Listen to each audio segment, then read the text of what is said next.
Eh, Baik, selamat pagi saya ucapkan kepada Ibu dosen dan teman-teman semuanya.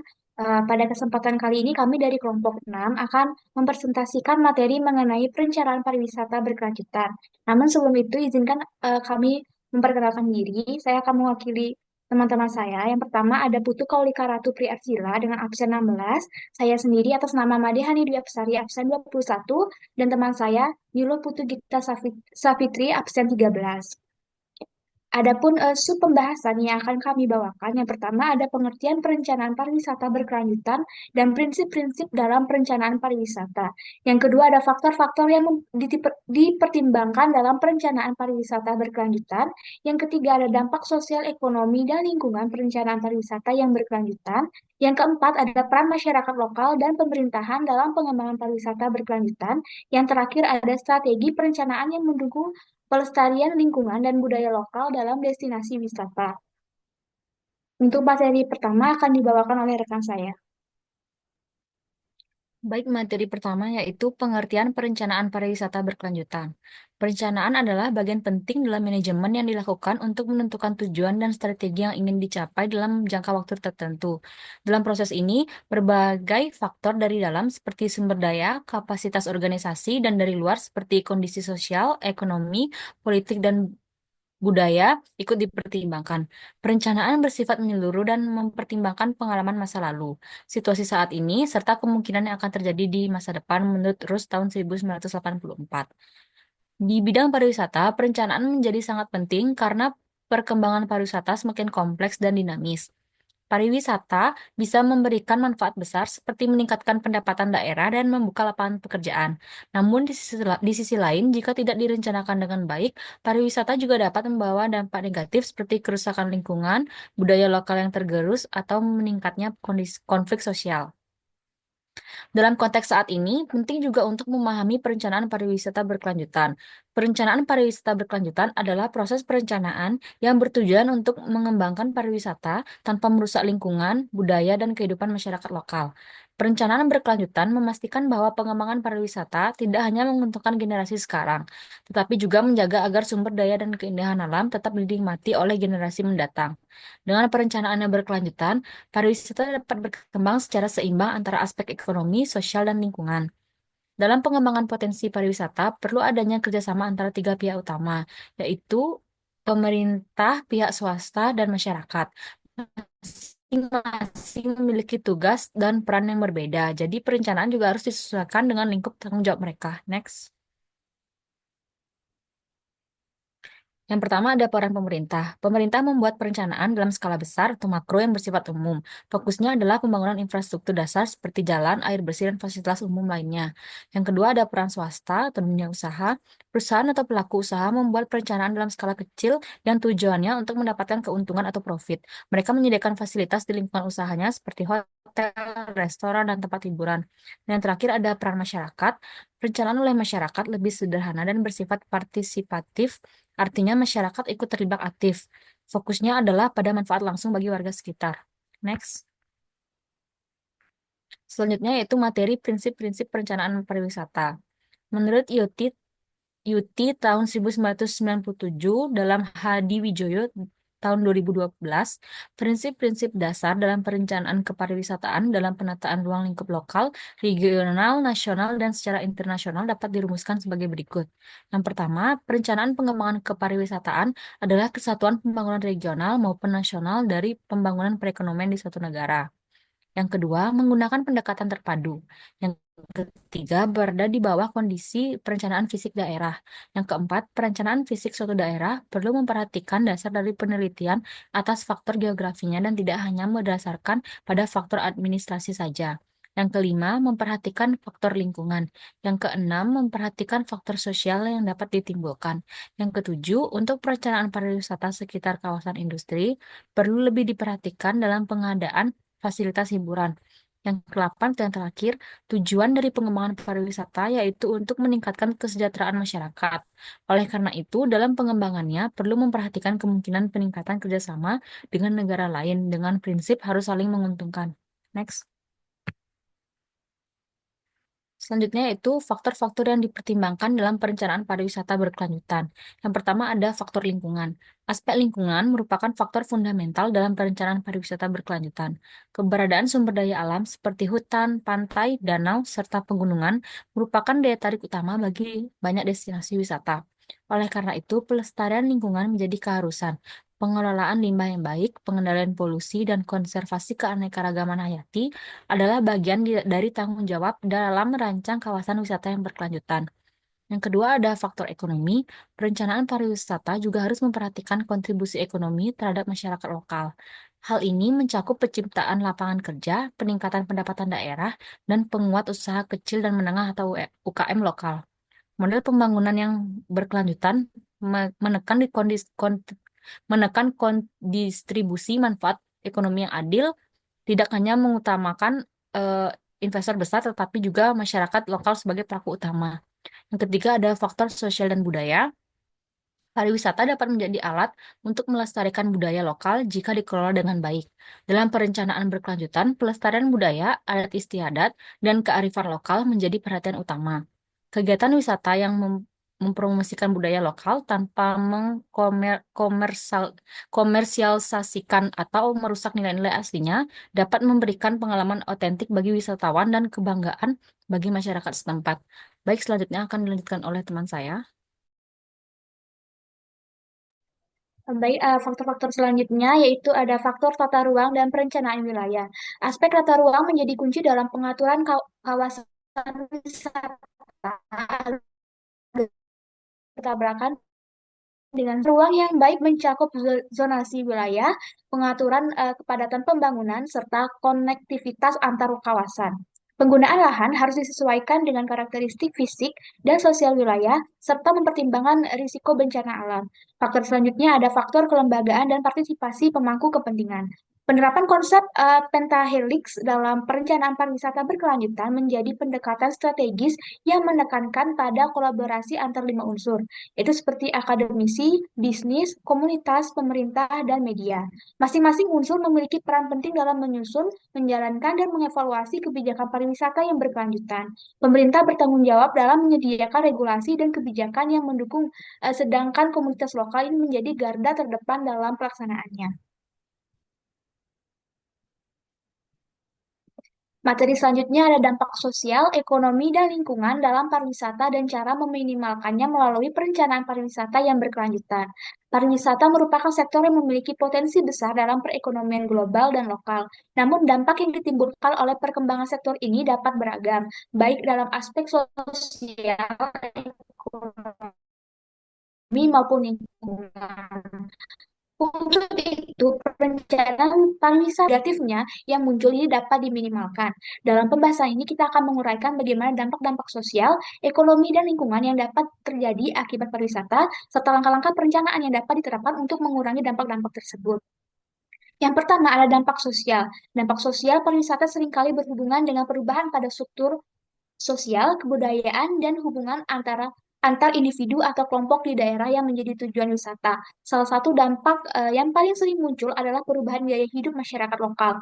Masyarakat yang awalnya memiliki pola hidup tradisional bisa terpengaruh oleh gaya hidup yang dibawa oleh wisatawan, yang pada gilirannya bisa menyebabkan ketegangan sosial. Hal ini terutama terjadi di kawasan yang menjadi tujuan wisata massal, di mana pengaruh budaya asing dapat merusak kebudayaan lokal. Namun dampak sosial negatif ini sering muncul ketika volume wisatawan melebihi kapasitas sosial atau destinasi atau fenomena yang dikenal sebagai overtourism. Tourism menyebabkan seperti komodifikasi budaya, perubahan struktur sosial, ketegangan sosial, dan juga gentrifikasi. Yang kedua ada dampak ekonomi, di mana sektor pariwisata ini memiliki kontribusi yang sangat besar terhadap perekonomian negara atau daerah. Pendapatan dari pariwisata yang mencakup pengeluaran wisatawan untuk akomodasi, makanan, transportasi, dan aktivitas wisata ini dapat meningkatkan lapangan kerja dan mempercepat pembangunan infrastruktur. Namun dampak ekonomi yang lebih besar seringkali muncul ketika pariwisata ini dikelola tanpa perencanaan yang tepat. Dan dampak ekonomi positif dari pariwisata ini meliputi seperti penciptaan lapangan pekerjaan, pengembangan infrastruktur, multiplier effect, dan namun ada juga pariwisata juga menimbulkan tantangan ekonominya seperti kebocoran ekonomi, ketergantungan ekonom, dan juga pekerjaan musiman yang memiliki atau berkualitas rendah. Yang ketiga, ada dampak lingkungan. Di mana dampak lingkungan dari pariwisata ini merupakan salah satu isu terbesar yang dihadapi dalam pengembangan pariwisata. Aktivitas pariwisata, terutama yang berfokus pada wisata alam, ini dapat memberikan tekanan besar terhadap ekosistem alami dan pembangunan infrastruktur wisata seperti hotel, jalan, dan juga fasilitas lainnya. Dan seringkali mengakibatkan kerusakan habitat alami, polusi, serta perubahan iklim. Dan keberadaan wisatawan yang banyak ini dapat menyebabkan of- over eksploitasi terhadap sumber daya alam seperti air dan juga energi yang berpotensi merusak keseimbangan lingkungan. Jadi seperti yang pertama ada degradasi ekosistem, yang kedua ada polusi, selanjutnya ada konsumsi sumber daya, dan keempat ini dampak pada perubahan iklim. Maka dari itu perencanaan pariwisata yang berkelanjutan ini harus melibatkan langkah-langkah konversi yang ketat untuk melindungi lingkungan. Salah satunya adalah dengan merancang dan juga mengimplementasikan destinasi wisata yang ramah lingkungan seperti wisata yang berbasis ekowisata yang memprioritaskan pelestarian alam dan penerapan konsep low impact tourism yang mengurangi jejak karbon dan pengelolaan sampah yang efektif dan pemeliharaan habitat alami harus menjadi bagian dari kebijakan pariwisata yang berkelanjutan. Baik, untuk materi selanjutnya akan dibawakan oleh rekan saya.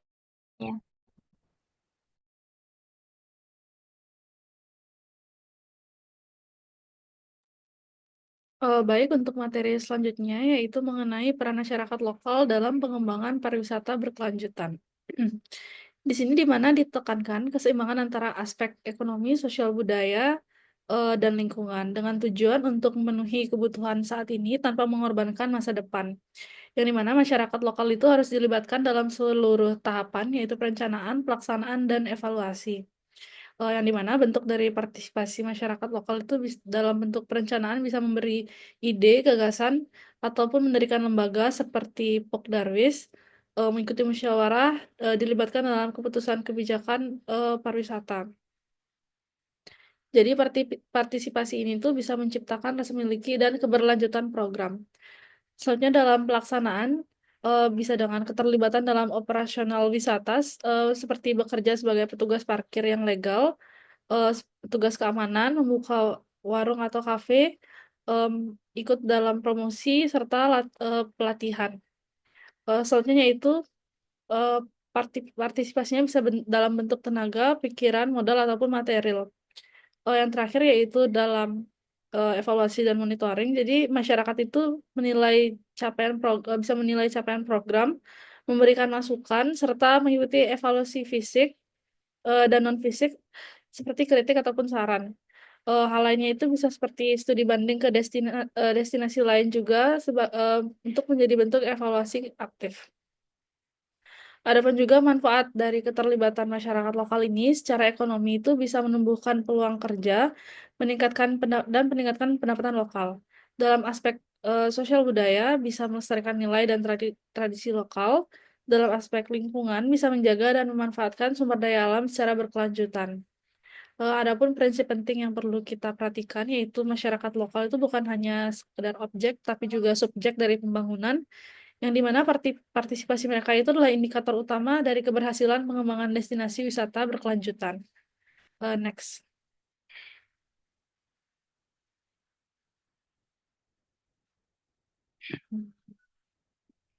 Selanjutnya adalah peran pemerintah dalam pengembangan pariwisata berkelanjutan.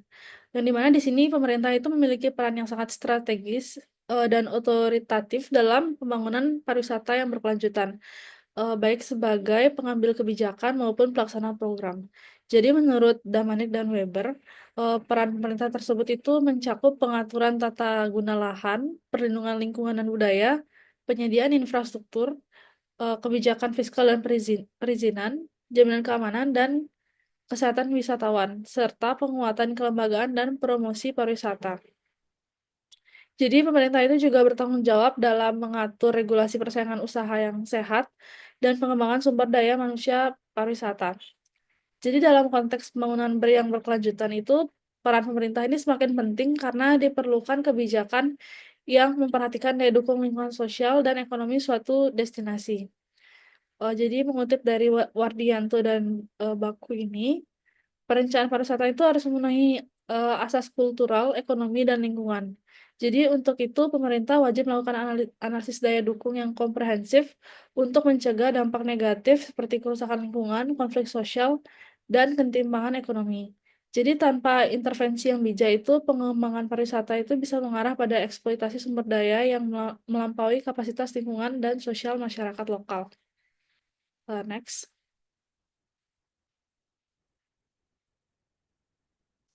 Adapun strategi perencanaan pariwisata yang mendukung pelestarian lingkungan dan budaya lokal dalam destinasi wisata itu, yang pertama yaitu perencanaan yang terintegrasi. Jadi dengan mengelola pariwisata secara terkoordinasi lintas sektor antara pemerintah, swasta, dan masyarakat, serta juga melibatkan masyarakat lokal dalam perencanaan agar sesuai dengan kebutuhan dan kearifan lokal. Yang kedua yaitu penerapan prinsip konservasi, yaitu dengan menjaga kelestarian alam seperti pantai, pegunungan, hutan, dan laut dengan upaya konservasi dan reboisasi. Adapun juga bisa menetapkan kawasan konservasi seperti taman laut atau hutan rakyat sebagai atraksi wisata ekologis. Yang ketiga yaitu dengan manajemen daya dukung lingkungan. Jadi dengan menghitung kapasitas maksimum wisatawan di kawasan wisata untuk mencegah terjadinya kerusakan lingkungan fisik ataupun budaya. Selanjutnya juga menerapkan pengelolaan pengunjung secara ketat di situs sejarah, budaya, dan keagamaan. Yang keempat ada pengembangan ekowisata dan agrowisata, yaitu dengan mendorong model wisata berkelanjutan seperti wisata alam, wisata pertanian atau agrowisata, dan wisata budaya yang ramah lingkungan. Next.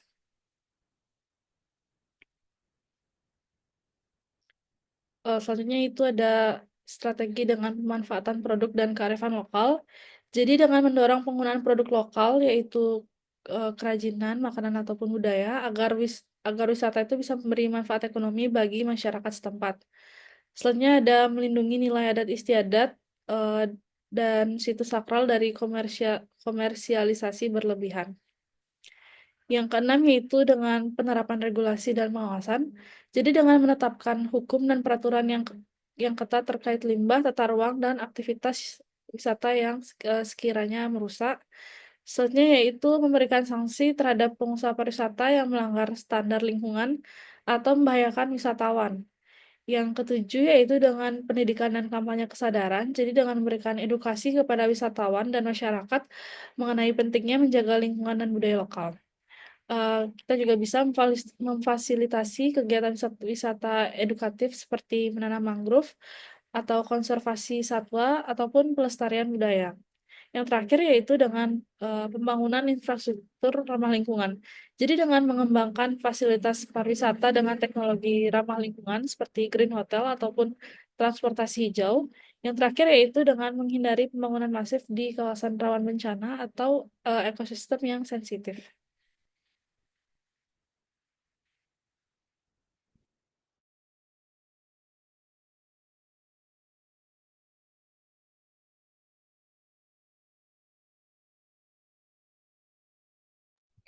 Baik, sekian presentasi dari kelompok 6 mengenai perencanaan pariwisata berkelanjutan. Kami ucapkan terima kasih.